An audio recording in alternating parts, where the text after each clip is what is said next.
Candy to blow your mind. Oh, who the hardest? Hey guys, and welcome back to Live, Love, Life, and Travel. This is your girl, Shamika, and if you're new here, welcome. Just to let you know, I usually try to upload on the daily, and I upload my travel videos every Monday through Thursday, and my free talk videos on the weekends. So if you're interested, please hit that subscribe button. So, a couple of months ago, I had a viewer say that she wanted me to be more transparent when it came to human rights issues in different countries that I'm traveling, or different countries that I mentioned. And it was the video I did, the top 10 places to go for digital nomads from $500 to $3,000 a month.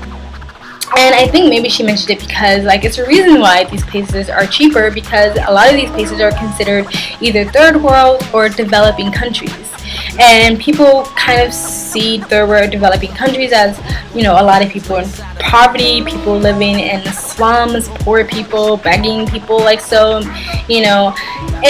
I think there are people who have the outlook on people are going to these different countries and sort of taking advantage of these people's situation. They're taking advantage of their economy, and shame on you, kind of. And I've heard other people say that before.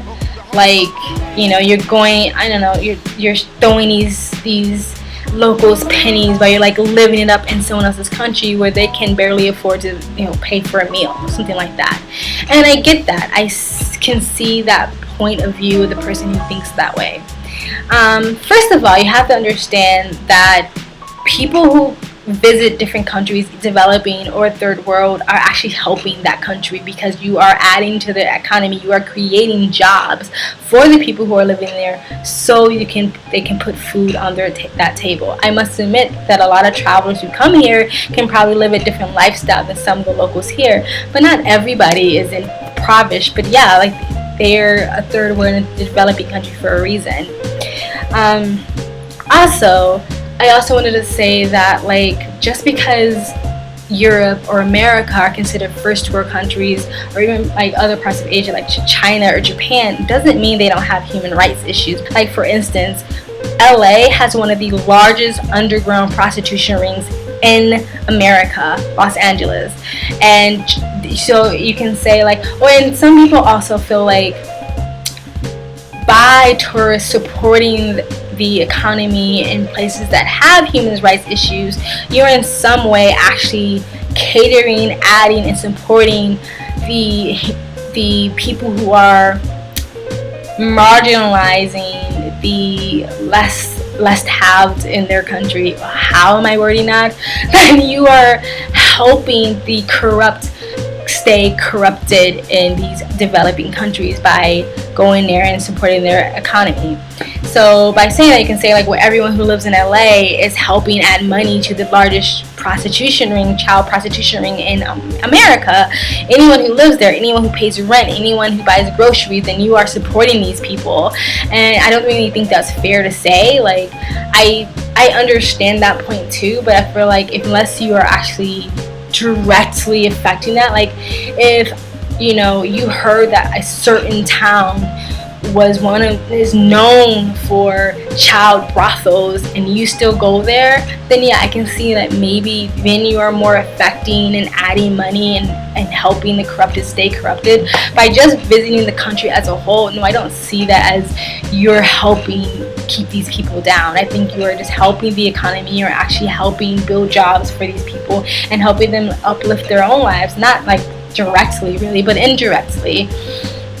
But it is true that a lot of third world and developing countries, just like first world countries, have human rights issues, and a lot of people who do travel to these countries very much glare over it or gloss over it and not talk about it, because it's not nice to talk about. You talk about, sorry if you can hear that noise, it's an auto shop next door, but it's not, you talk about one country it's amazing, it's so awesome, I love it so much, but they have a really bad sex tourist ring here, or I really want to visit India, but I very much know about the caste system there and that there are children that's born into prostitution. So by me wanting to go to India and me talking about how great it is and how beautiful it is, but really, can it be beautiful that it has such a big problem? And yeah, I guess it can.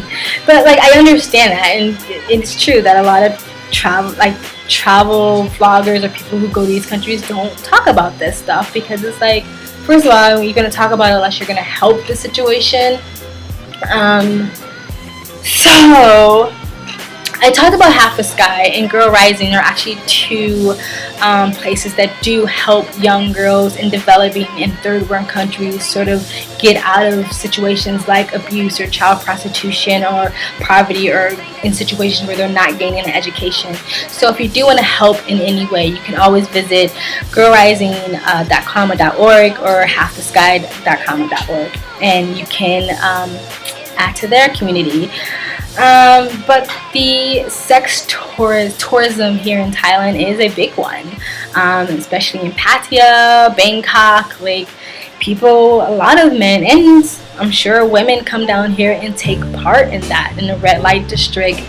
And I was watching a couple's video not too long ago, and they're traveling right now, and their friend, I guess, has an organization in Thailand. And maybe if I find their video, I'll put a link below. So if you want to know about this organization, you can visit their YouTube channel. And if you want to help out again, besides the other two sites that I already mentioned, you can visit their site that they mentioned, and you can help out with the problem here. But when I visited their YouTube channel, for some reason, before I really started getting into the video, I saw they had a lot of dislikes, and I thought that was really strange, because I'm like, it seems like their video is pretty much about like helping these young girls escape from maybe this lifestyle that they're not into, and that was what it was about. And then when I scrolled down to the bottom to see the comments, like, why are people hating on this video? I'm really confused. And mind you, they're pretty much all men who were commenting, and some of it I felt like was just pure projection. Men come down here to enjoy the sex tourism. They don't want to feel like that they are partaking in something that's dark or dirty or harmful or abusive.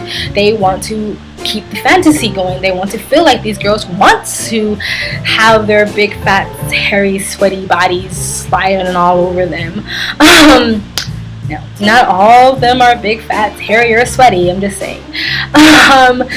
They were kind of saying, like, stop acting like these girls are victims. Stop acting like these girls don't want to do this. Some of these girls have better lives than most the locals in Thailand. They have condos, they have cars, they have 5 phones, they have sugar daddies, they have 5 boyfriends, stuff like that. And in a way, some of that is true, and I do agree with some parts that they're saying. I don't think every woman in the porn industry is all broken and damaged, but that is a part of it. I don't think every stripper or exotic dancer somehow has daddy issues. No, but some of that is a part of it. But a lot of women who work in the sex industry are strong, powerful, intellectual women. So no, they're not all victims. I worked in the sex industry when I was a online dominatrix, and that's not contact to contact, but it's still considered sex industry or sex entertainment. And I have no shame in my game, and I didn't need anybody saving me or taking me to therapy or anything. So I got what they were saying, but the truth of the matter is that a lot of girls get into sex tourism because they come from really poor backgrounds, from the country, from the provinces, and they are making money to support their family. Some of them are supporting their whole family, their mom, their dad, their little brothers and their little sisters. So some of them really don't have much of a choice. They don't have a lot of prospects, and the jobs they do have is just not enough money to pay for their family. So the other part is like, okay, well, then they have a job. What's wrong with that? I mean, like, I'm sure there's a lot of girls who do it and they're fine with it, but a lot of girls, I'm pretty sure they might be very much wanting to do something else. But it doesn't mean necessarily like they are victims. It just means that, maybe some other job opportunities need to be made for them. Anyway, that is not exactly what I'm talking about. I am talking about the underage girls who are in the sex tourist industry. And it does exist in Thailand, like it also exists in Cambodia and India, and I'm sure other parts of the world. When I was in Koh Phangan, we went to the floating boat party one time, and we stayed till pretty much the lights came on. And a group of young Thai girls came in, and they were all dressed really sexy, and a couple of guys sort of followed them behind them, and they kind of leaned against the bar. It was very obvious what was kind of going on, and a couple of the girls looked very young, like extremely young. And Thai women, just like us colored girls, like age very well. So it's a possibility that she was of age, but she looked really young, like I want to say like 11, 12 years old. Yeah, and so one of our drunk friends were trying to like touch up on her. We were like pulling him away, like, dude, that girl looks really young. And I'm not really sure what the legal age is here in Thailand, but still, she looked really young. And we all felt really uncomfortable at that time, and we left the area. Other than that, I haven't actually seen any other girls with my own eyes, but I know it exists. So just like some people may feel like by us just visiting the country as a whole, you are adding to the corruption. I don't feel like that in particular, but maybe by just contributing to the sex industry or the sex tourist industry here in Thailand, maybe somehow you are adding to your funding. You're funding the ability to get these young girls into the sex industry. So I'm not gonna shame anybody or blame anybody at all, men or women, even the girls who willingly want to do or anything. Like for me, trust me, to you, boo. I don't care what people want to do with their bodies. But maybe if you're thinking about adding or funding into the sex tourist industry, maybe you can take a second thought. It's like, where else is this money going to? Who else am I helping? Maybe this money is going to the guy or the pimps who are gathering these young girls and getting them into the sex industry. At the same time, it's like, do you stop funding these other women who are grown women who need this money to survive, who need this money for their families to survive? Yeah, I don't know.